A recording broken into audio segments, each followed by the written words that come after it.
Hello അസ്സാം വലൈക്കും. അപ്പോൾ എന്തൊക്കെയുണ്ട് വിശേഷം? എല്ലാവർക്കും സുഖമാണെന്ന് വിചാരിക്കുന്നു. അപ്പോൾ നമ്മുടെ വീഡിയോ ആദ്യമായിട്ട് കാണുന്നവരാണെങ്കിലും തുടർന്ന് കാണുന്നവരാണെങ്കിലും നിങ്ങൾ എന്ത് ചെയ്യുക, ഒന്ന് ഷെയർ ചെയ്യുക, നമ്മുടെ സബ്സ്ക്രൈബ് ചെയ്യുക, ലൈക്ക് ചെയ്യുക, കമൻറ്റ് രേഖപ്പെടുത്തുക. അപ്പോൾ നിങ്ങൾക്ക് അതിൻ്റെ മറുപടി ഞാൻ നിങ്ങൾക്ക് തരും കേട്ടോ. അപ്പോൾ ഇത് നമ്മൾ ഇന്ന് കല്യാണമായിട്ട് പോവുകയാണ് കേട്ടോ. ഇളച്ചിൻ്റെ എളാപ്പാൻ്റെ 2 മക്കളെ കല്യാണമാണ് കേട്ടോ. അപ്പോൾ ഉമ്മയും ഞാനും ഇളച്ചനും കുട്ടികളും കൂടിയാണ് പോണത്. അപ്പോൾ അങ്ങനെ നേരെ ഞങ്ങളൊരു 12 ആയപ്പോൾ വണ്ടി വന്ന് ഞങ്ങൾ നേരെ ഓഡിറ്റോറിയത്തേക്കാൻ പോട്ടെ. കുറ്റിപ്പാല ചെനപ്പുറം എന്താ പറയുക, ഒരു മഹൽ ഓഡിറ്റോറിയമാണ്. അപ്പോൾ അവിടെ ആയിരുന്നു കല്യാണം ഉണ്ടായിരുന്നത്. അങ്ങനെ ഞങ്ങൾ അങ്ങോട്ട് പോയി. അവിടുന്ന് നേരെ ഫുഡും കാര്യങ്ങളൊക്കെ കഴിച്ചിട്ടുണ്ടായിരുന്നു. അങ്ങനെ ഒരുപാട് നേരമൊന്നും അവിടെ ഇരിക്കാൻ പറ്റില്ല കേട്ടോ. അന്ന് ഉമ്മാനെ ഹോസ്പിറ്റലിൽ കാണിക്കാൻ പറഞ്ഞിട്ടുണ്ടായിരുന്നു. അമ്മോന് വിളിച്ച് നമുക്ക് ഇന്ന് തന്നെ പോവാം പിന്നെ എന്ന് പറഞ്ഞിട്ടുണ്ടായിരുന്നു. അമ്മോനക്ക് കാണിക്കേണ്ടതാണ് ആ ഡോക്ടറെ. അത് താന്നൂർ ഒരു ഹോസ്പിറ്റലാണ്. അപ്പോൾ അവിടെ പിന്നെ ഒരു ഷുഗറിൻ്റെ ഡോക്ടറുണ്ട്. അപ്പോൾ അതിനെയാണ് കാണിക്കണത്.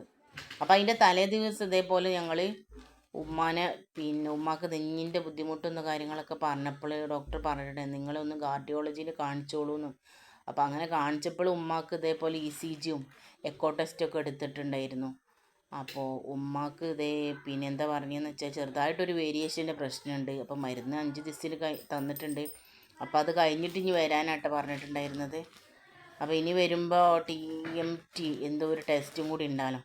അപ്പോൾ അതും കൂടി ചെയ്തിട്ട് വരണമെന്ന് പറഞ്ഞിരുന്നു. അപ്പോൾ വലിയ ബുദ്ധിമുട്ടില്ല, ഏതായാലും കുഴപ്പമൊന്നുമില്ല. അപ്പോൾ അങ്ങനെ ഷുഗറിൻ്റെ ഒരു പ്രശ്നമാണ് ആൾക്കുള്ളത്. അപ്പോൾ അത് ഇൻസുലിനും മരുന്നും ഒക്കെ റെഡിക്ക് കൺട്രോൾ ചെയ്ത് അങ്ങനെ പോയാൽ ഒക്കെ റെഡിയാവും. അപ്പോൾ അങ്ങനെ ഞങ്ങൾ നേരെ ഇവിടെ ഹോസ്പിറ്റലിൽ എത്തിയിട്ട് താന്നൂര് മൂലക്കുള്ള ഹോസ്പിറ്റലിൽ ഞങ്ങൾ നേരെ എത്തി. അവിടെ ചെന്നപ്പോൾ നല്ലൊരു വലിയ ഹോസ്പിറ്റലാണ്. അപ്പോൾ എന്താ പറയുക, അവിടുത്തെ ഹോസ്പിറ്റലിൽ വളരെ ചാർജും കാര്യങ്ങളൊക്കെ വളരെ കുറവാണ്. ഒരു ഡെലിവറിയും കാര്യങ്ങളൊക്കെ ആയാലും തന്നെ ചാർജൊക്കെ ഒരു നോർമൽ ഡെലിവറിക്ക് 10 വരുന്നുള്ളൂ എന്നാണ് പറഞ്ഞത് കേട്ടോ. ഒരു സിസേറിയനായാലും 20-25 ആ ഒരു ഉള്ളിലേ വരുന്നുള്ളൂ.